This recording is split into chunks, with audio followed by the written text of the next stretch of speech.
Hello YouTube, it's me John Avenger once again, and welcome to a review of this month, because I want to do a review before I go to the convention, because I'm not doing a podcast for a couple of days. So this is a 2015 sports drama that came out you know about a decade after Rocky Balboa. So this is a spin-off that came out with Michael B. Jordan in the lead. Creed, yes, the first Creed, not the sequels. I'll get to those eventually.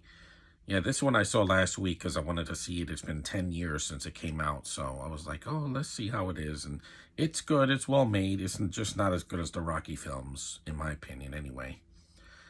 And the story, is Creed's son is, he wants to be a fighter just like his father. And, he starts training and goes from the bottom up until he goes into a big arena and fights a guy from England this time. It's not another black guy, and it's not even a championship match. It's more like an exhibition match. So it's basically a black version of Rocky, but it's a lot longer. This one's like 2 hours and 5 minutes or something like that, and it's more ethnic, if you will. But the acting is fine. You got Tessa Thompson there as the girlfriend. She's got a disability. She's like lost some of her hearing. She's fine here. It's good to hear her not do a British accent. You got Rocky himself. Sylvester Stallone comes back. His performance is good. I don't like what they do with his character later in the film. It just feels like forced drama. You also have Felicia Rashad as Creed's mom, Michael B. Jordan's mother. She's not in it much, but she's in it. She does fine. There's some nostalgia bait in here because, every spinoff has to remind you of the past. They show pictures of Apollo and Rocky, and they show stock footage from the first two films. I'm like, yeah, we get it, guys. It's a spinoff to Rocky.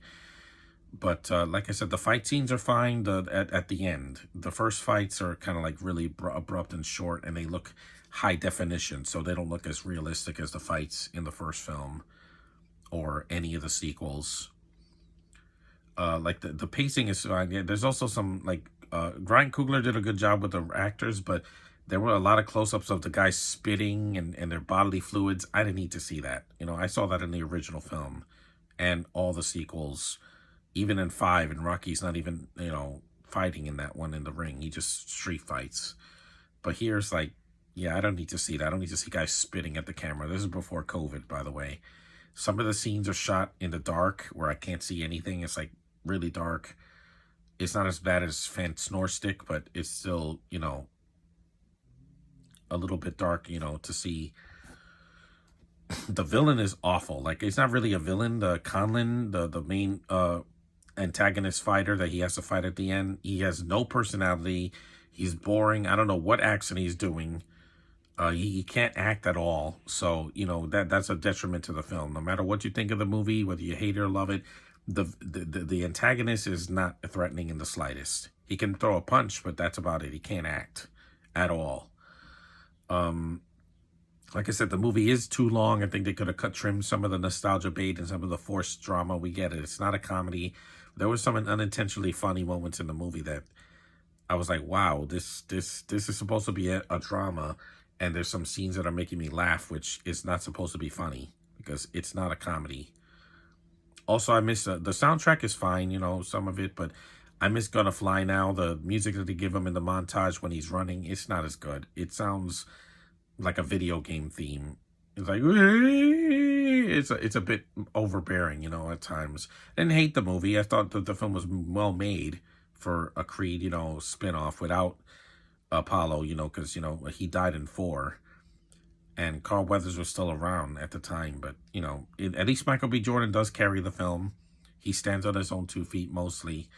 He has to do a lot of the heavy lifting in the film because, some of the people in it are barely in it. And Stallone's a side character this time.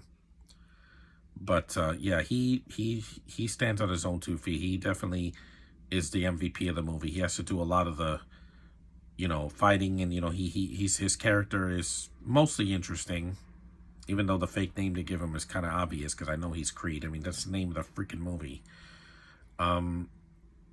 But it's worth at least one watch. If you've never seen Creed, I say see the Rocky films first and then see Creed at least once. But while it's no masterpiece, it's not horrible. I just think that with these spin-offs, they don't need to just depend on the original so much. Stand on your own 2 feet. Do your own thing. Don't try to copy the original. Because you're never going to be the original Rocky. That's a Oscar-nominated, one of the best sports movies ever made.